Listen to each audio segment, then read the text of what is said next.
நேயர்கள் அனைவருக்கும் வணக்கம். இன்னைக்கு நம்ம உடலை வலுவாக்கக்கூடிய கம்பை வச்சு ஒரு பரோட்டா பண்ண போகிறோம். கம்பு பரோட்டா, அதுக்கு சைடிஷாக காளான் டிக்கா. வாங்க அதை எப்படி பண்ணுறதுன்னு பார்க்கலாம். அதுக்கு முன்னாடி அதுக்கு என்னென்ன பொருள் தேவைன்னு பார்த்துடலாம்.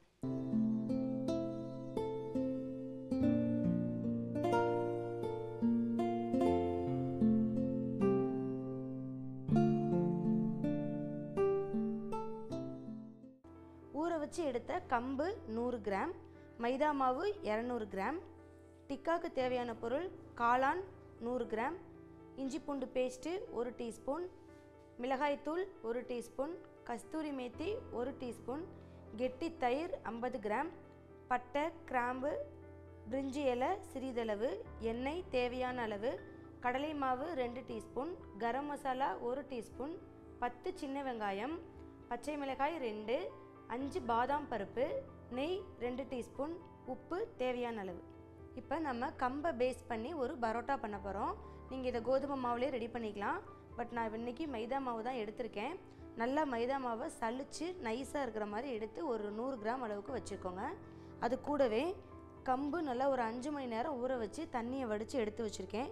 நல்லா இது ஊற தான் உங்களுக்கு சாஃப்ட்னஸ் கொடுக்கும். நல்லா ஒரு 5 மணி நேரம் தாராளமாக நல்லா வாஷ் பண்ணிவிட்டு ஒரு 5 மணி நேரம் ஊற வச்சுக்கோங்க. இதை இப்போ நம்ம அரைச்சி எடுத்துகிட்டு வந்துக்குவோம். நம்ம இதை தண்ணி சேர்த்து தான் அரைக்க போகிறோம். இருந்தாலும் இந்த கம்பு ரொம்ப சின்னதாக இருக்கு இல்லையா, அதுக்காக நீங்கள் ஃபஸ்ட்டு ட்ரையாக ஒரு கிரைண்ட் பண்ணிக்கிட்டிங்கன்னா எல்லா கம்புமே அரைப்பட்டுரும். அதுக்கப்புறம் நம்ம தண்ணி சேர்த்துக்கலாம்.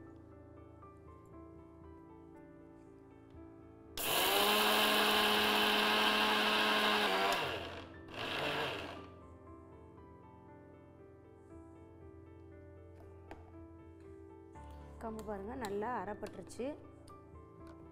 பொதுவாகவே கம்பு ஊற வச்சு அரைச்சிங்கன்னா நல்ல ஸ்மெல்லு வரும்.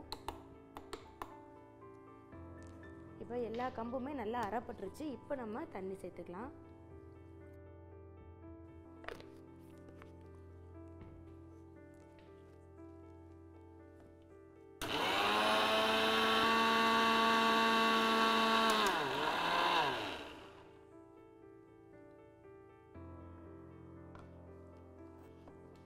நல்லா இந்த அளவுக்கு நைஸாக அரைச்சிட்டோம் பாருங்கள். கொஞ்சம் கூட கம்பு இருக்கிறதே தெரியல. இதை அப்படியே தண்ணியோடையே சேர்த்துப்போம்.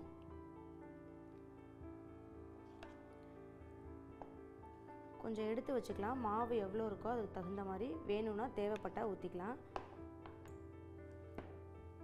இப்போ இது கூட மாவுக்கு தேவையான அளவு உப்பு நல்லா இது கூட மிக்ஸ் பண்ணிக்கோங்க, கரைஞ்சிரும். இப்போ இது கூட மைதா மாவு சேர்த்துக்கலாம்.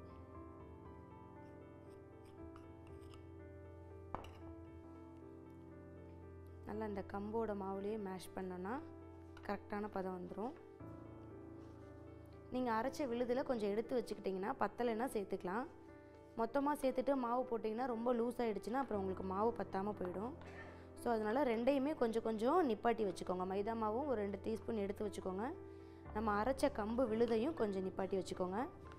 இந்த பாருங்கள், இப்போ எனக்கு கொஞ்சம் மாவு பத்தலை, அதாவது தண்ணி பத்தாத மாதிரி ட்ரையாக இருக்குது பாருங்கள்.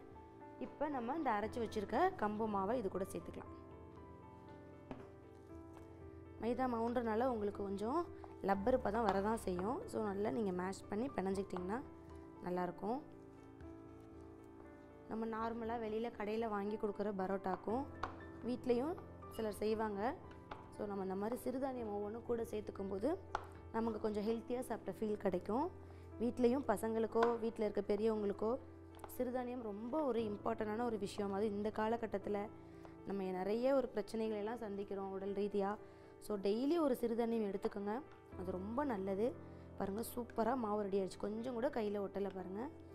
தண்ணி மட்டும் கரெக்டாக பார்த்து சேர்த்துக்கோங்க. இப்போ இது கூட ஒரு 1 டீஸ்பூன் அளவுக்கு தாராளமாக எண்ணெய் சேர்த்துக்கலாம்.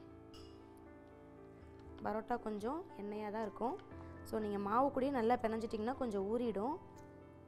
இப்போ உங்களுக்கு எண்ணெய் பார்க்க இப்படி தெரியும். நீங்கள் பிசைஞ்சு எடுக்கும்போது அந்த எண்ணெயே இருக்காது. நல்லா மேஷ் பண்ண அந்த மாவு வந்து ஃபுல்லாக எண்ணெயும் அப்படியே அப்சர்வ் பண்ணிவிடும். இன்னும் இதை நீங்கள் ஒரு 1 ஹவர் பிஃபோராகவே மாவு ரெடி பண்ணி வச்சுட்டு ஊற வச்சுட்டு செஞ்சிங்கன்னா நார்மலாக நம்ம கடையில் எப்படி வாங்குகிறோமோ அதே மாதிரி கிடைக்கும். பாருங்கள், இப்போயே நம்ம ஊற்றின எண்ணெய் கொஞ்சமாக நல்லா அப்சர்வ் பண்ணிடுச்சு. மாவு எப்பயுமே கொஞ்சம் நல்லா அப்படி லூஸாக தான் இருக்கணும் பரோட்டா செய்கிற மாவு.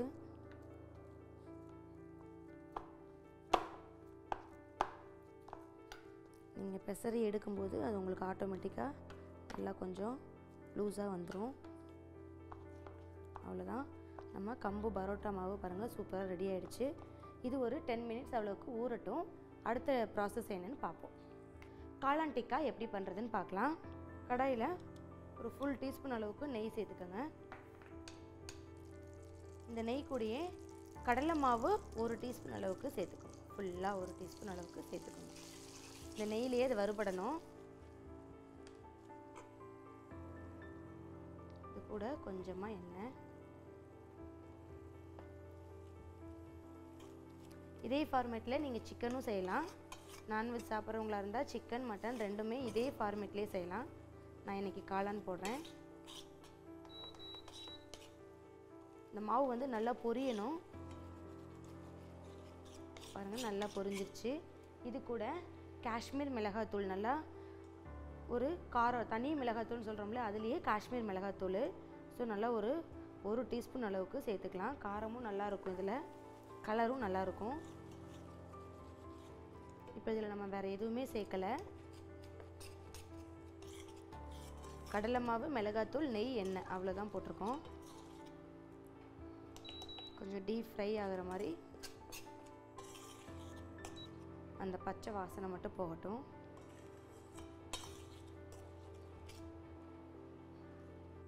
பாருங்கள் கடலை மாவும் மிளகாத்தூளும் நல்லா ரெண்டும் மேக்ஷ் ஆகிடுச்சு.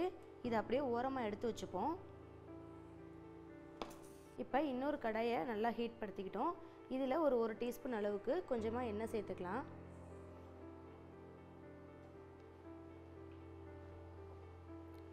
இது கூடவே நம்ம எடுத்து வச்சுருக்க இஞ்சி பூண்டு விழுது ஒரு டீஸ்பூன் அளவுக்கு சேர்த்துக்குவோம்.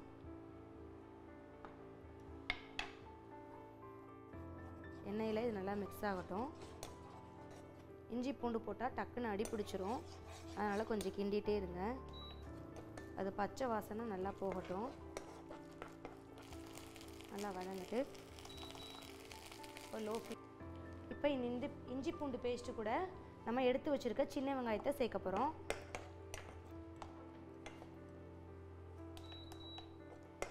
இதெல்லாம் நம்ம அரைக்க போகிறோம், அதனால் முழுசாகவே சேர்த்துக்கிட்டோம். இது கூடவே கொஞ்சமாக பட்டை சின்ன சின்னதாக உடைச்சி சேர்த்துக்கோங்க. ஒரு 2 கிராம்பு, சின்னதாக கல்பாசி 1. இதுவும் இது கூடயே நல்லா வதக்கிக்கலாம். இது கூட நம்ம எடுத்து வச்சுருக்க இந்த பாதாம் பருப்பையும் சேர்த்துக்கலாம். வெங்காயம் வந்து ஃபுல்லாக வதங்கணுன்ற அவசியம் இல்லை, லைட்டாக கலர் சேஞ்ச் ஆனால் போதும். பாதாம் கூட நீங்கள் முந்திரி, தேங்காய் எது வேணாலும் சேர்த்துக்கலாம். வெறும் பாதாம் மட்டுமே போட்டு நம்ம அரைச்சி செய்யும்போது தனி ஃப்ளேவராக இருக்கும். நான் அதனால தான் முந்திரி ஆட் பண்ணலை. அவ்வளோதான், போதும். ரொம்ப வதங்கணுன்ற அவசியம் இல்லை, ஜஸ்ட்டு கலர் சேஞ்ச் ஆனால் போதும். இதை அப்படியே நம்ம மிக்ஸி ஜாருக்கு ட்ரான்ஸ்ஃபர் பண்ணிக்கலாம்.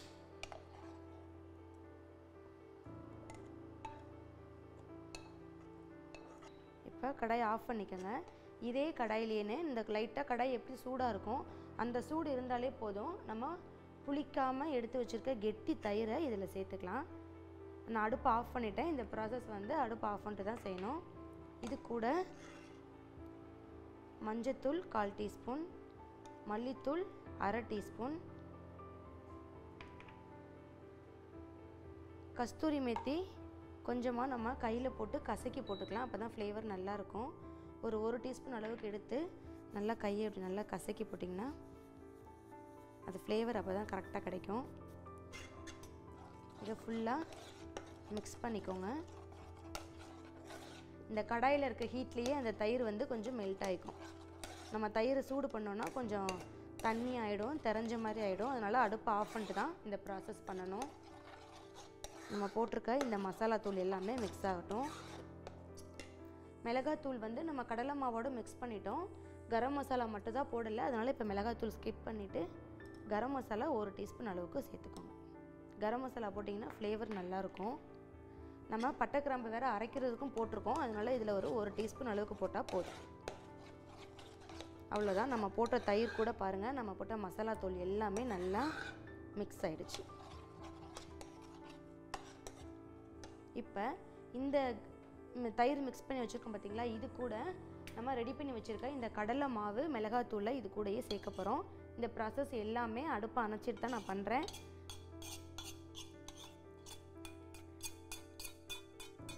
ஏன்னா எல்லாமே நம்ம தனித்தனியாக வறுத்து எடுத்து வச்சுருக்கோம்.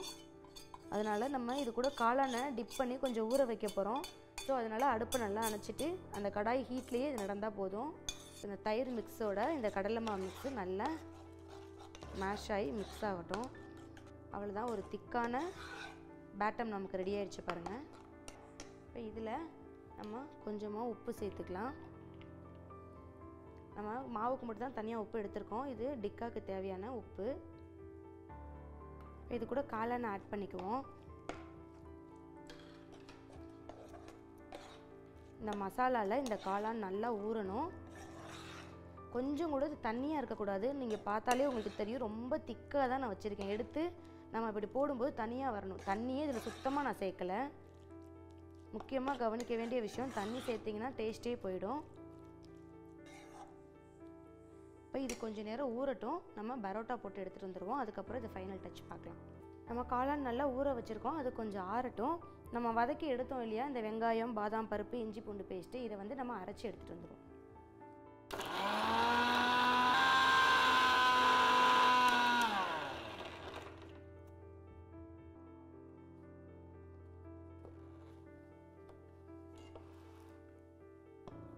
நல்லா இந்த மாதிரி திக்காக அரைச்சிருச்சு பாருங்கள், நைஸாக. இதில் வெறும் வெங்காயம் மட்டும் தான் சேர்த்துருக்கோம். அதனால தான் நமக்கு பியூர் ஒயிட் கலரில் வந்திருக்கு. தயிர் இதை வந்து தக்காளிக்கு பதில் தயிர் சேர்த்துருக்கோம். ஸோ தக்காளியை ஸ்கிப் பண்ணிக்கலாம். இப்போ அடுப்பில் இன்னொரு கடாய் வச்சு கொஞ்சமாக எண்ணெய் சேர்த்துக்கலாம். ஏற்கனவே நம்ம காளான் வந்து டிப் பண்ணியிருக்கிறதும் எண்ணெய் சேர்த்து தான் பண்ணியிருக்கோம். இதில் ஒரு டீஸ்பூன் அளவுக்கு தான் எண்ணெய் சேர்த்துருக்கேன். இந்த எண்ணெய் சூடானதும் நம்ம அரைச்சி வச்சு இந்த விழுதை இது கூட சேர்த்துப்போம். ஏன்னா வெங்காயம் வந்து நம்ம கொஞ்சம் பாதி அளவுக்கு தான் வதக்கணும். இப்போ அரைச்சிட்டு கொஞ்சம் வதக்கும் போது ரெண்டுக்கும் சரியான ஒரு பதம் வந்துடும்.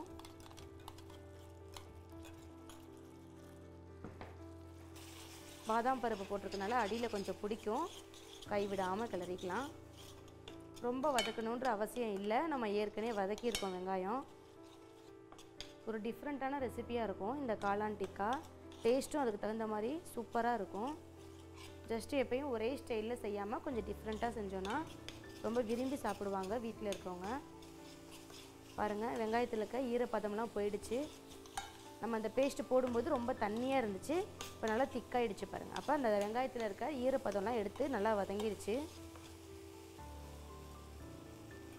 இப்போ லோ ஃப்ளேமில் வச்சுக்கோங்க. இது கூடவே நம்ம ஊற வச்சுருக்கோம் இல்லையா, இந்த மசாலா கூட இந்த காளானை இதை அது கூட சேர்த்துக்கலாம். எதுலேயுமே நம்ம கொஞ்சம் கூட தண்ணி சேர்க்கலை. மறந்து கூட எதுலேயும் கொஞ்சம் கூட தண்ணி சேர்த்துடக்கூடாது.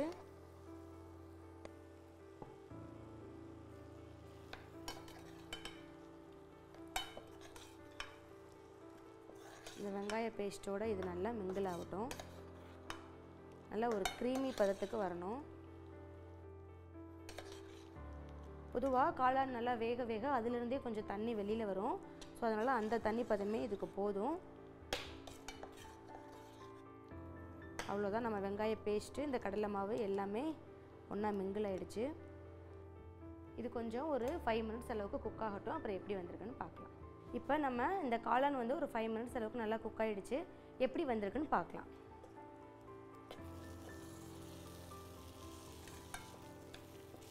பாருங்கள், இப்போ கொஞ்சமாவது காளான்லேருந்து தண்ணி வந்திருக்கு. நம்ம ஃபஸ்ட்டு வைக்கும்போது எவ்வளோ திக்காக இருந்துச்சு.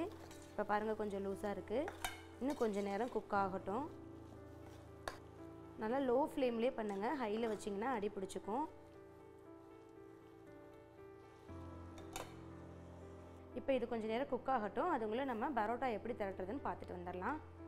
நம்ம இது குறைஞ்சபட்சம் இப்போ ஒரு 15 மினிட்ஸ் நல்லா ஊறிடுச்சு. பாருங்கள் எவ்வளோ சாஃப்டாக இருக்குன்னு. நம்ம வைக்கும்போது கொஞ்சம் ஹார்டாக இருந்துச்சு. நல்லா ஒரு 1/4 மணி நேரம் ஊற வச்சுருக்கோம். நல்லா சாஃப்டாகிடுச்சு. இன்னொரு தடவை நல்லா அடித்து பிணைஞ்சிக்கலாம். மைதா மாவு வேணான்றவங்க நீங்கள் கோதுமை மாவு கூட சேர்த்துக்கோங்க.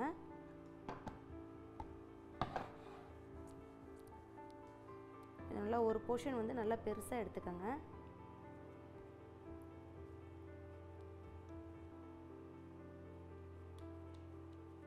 நம்ம நார்மலாக சப்பாத்திக்கு போடுறத விட பெருசாக எடுத்துருக்கோம்.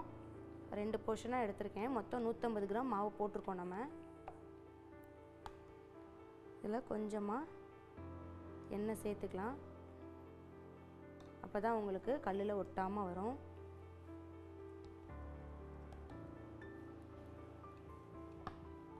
எண்ணெய் போட்டுட்டிங்கன்னா உங்களுக்கு கண்டிப்பாக ஒட்டாத அடியில். கொஞ்சம் நல்லா கார்னர்லாம் எடுத்து விட்டு தட்டிகிட்டே இருங்க. எங்கெல்லாம் கொஞ்சம் தின்னாக இருக்கோ அதை நல்லா ஸ்ப்ரெட் பண்ணி விட்டிங்கன்னா அதில் லைட் ஆகிடும். எந்த அளவுக்கு முடியுமோ அந்த அளவுக்கு நல்லா தேய்ச்சிக்கோங்க. ஃபுல்லாக கட்டை ஃபுல்லாக வர மாதிரி தேய்ச்சிக்கோங்க. மைதா மாவு தான் உங்களுக்கு நல்லாவே ஸ்ப்ரெட் ஆகி வரும்.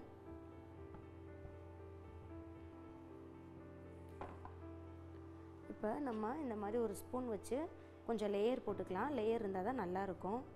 ஸோ இடையில இப்படி கட் பண்ணி லேயர் மாதிரி வச்சுக்கோங்க.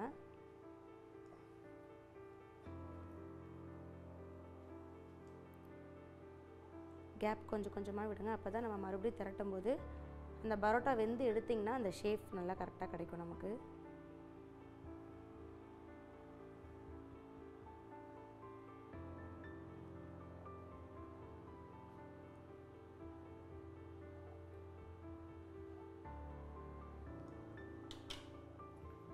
நம்ம இதை அப்படியே மறுபடியும் ஒரு சேர இப்படி உருண்டையாக எடுத்துக்கோங்க.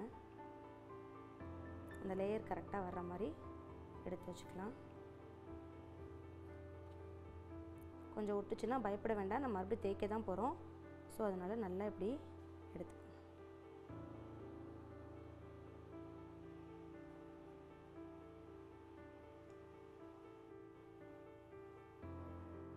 இதை மறுபடியும் இந்த மாதிரி சுற்றிக்கோங்க.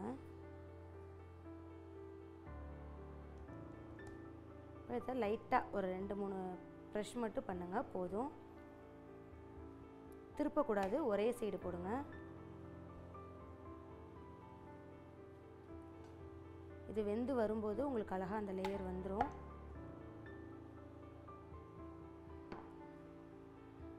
அவ்வளோதான், போதும். ரொம்ப தடிமனாக இருக்காது, இப்படி கையில் தட்டி விட்டுக்கோங்க. இப்போ இது இருக்கட்டும். நம்ம ஏற்கனவே ரெடி பண்ணி வச்சுருக்கோம். இந்த காளான் இப்போ ரெடியாக இருக்கும், பார்க்கலாம். பாருங்கள், சூப்பராக ரெடி ஆயிடுச்சு. இப்போ ஃபைனலாக கொஞ்சமாக கொத்தமல்லி தழை போட்டு இறக்கிடுவோம். கொத்தமல்லி இறக்கும்போது போட்டிங்கன்னா ஃப்ளேவர் சூப்பராக இருக்கும். இந்த தண்டோடு போடுங்க, அப்போ தான் நல்லாயிருக்கும்.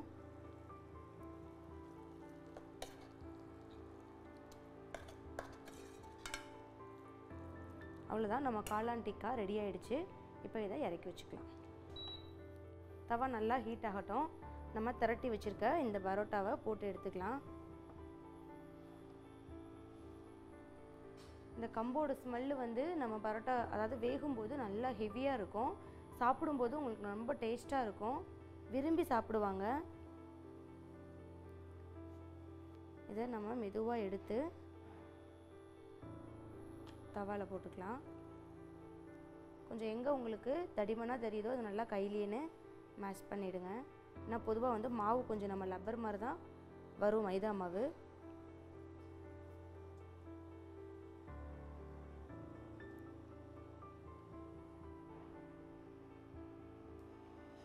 ஆயில் இப்போ கொஞ்சமாக விட்டுக்கோங்க. ஆயில் பொதுவாகவே பரோட்டாவுக்கு கொஞ்சம் நிறையா தான் சேர்க்கணும், அப்போ தான் உங்களுக்கு மேலெலாம் நல்லா கிரிப்ஸியாக வரும். இல்லை ஸ்பூன் வச்சு கூட இப்படி மேட்ச் பண்ணிக்கணும்.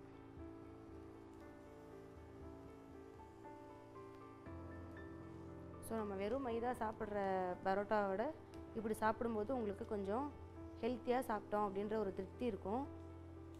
எல்லா பக்கமும் நல்லா பரட்டி விடுங்க. நீங்கள் இதுவே வந்து பொரிச்ச பரோட்டா மாதிரி நீங்கள் டீப் ஃப்ரை பண்ணியும் சாப்பிட்லாம். ரொம்ப ஆயிலாக இருக்கும் அப்படின்றனால நான் தவாவில் போட்டு எடுக்கிறேன். இப்போ பரோட்டாலேயே பொரிச்ச பரோட்டாவும் கொஞ்சம் ஃபேமஸாக தான் போகுது. ஸோ அந்த மாதிரி நீங்கள் விரும்புனீங்கன்னா ரொம்ப கிரிப்ஸியாக இருக்கும். மொறுன்னு வரணும் அப்படின்னு ஆசைப்பட்டீங்கன்னா டீப் ஃப்ரை பண்ணி எடுத்துக்கலாம். சின்ன சின்ன பால்ஸாக போட்டு டீப் ஃப்ரை பண்ணி எடுத்துக்கோங்க. ரொம்ப ஆயில் வேண்டான்றனால நான் இந்த மாதிரி தவாவில் போட்டு எடுக்கிறேன். நல்லா இப்படி அமுக்கி விட்டிங்கன்னா எல்லா பக்கமும் நல்லா வெந்து வரும். பாருங்கள், நம்ம ஊற்றின எண்ணெயெல்லாம் நல்லா அப்சர்வ் ஆகிடுச்சு. வெளியில் எண்ணெயே தெரியல பாருங்கள். நல்லா எல்லா பக்கமும் இப்படி திருப்பி விட்டுட்டே இருந்தீங்கன்னா தான் நல்லா வெந்து வரும்.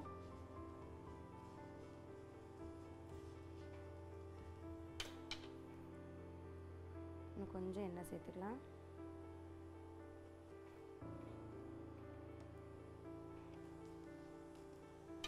ரெண்டு பக்கமுமே நம்ம பரோட்டா ரெடி ஆயிடுச்சு.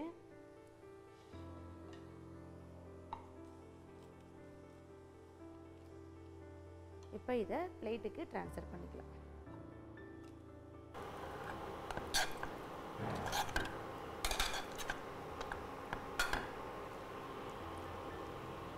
இப்போ நமக்கு ரொம்ப அருமையான ஹெல்த்தியான கம்பு பரோட்டா, அதுக்கு சைடிஷாக காளான் டிக்கா சூப்பராக ரெடி ஆயிடுச்சு. நீங்களும் இதே மாதிரி வீட்டில் செஞ்சு பாருங்கள். நன்றி, வணக்கம்.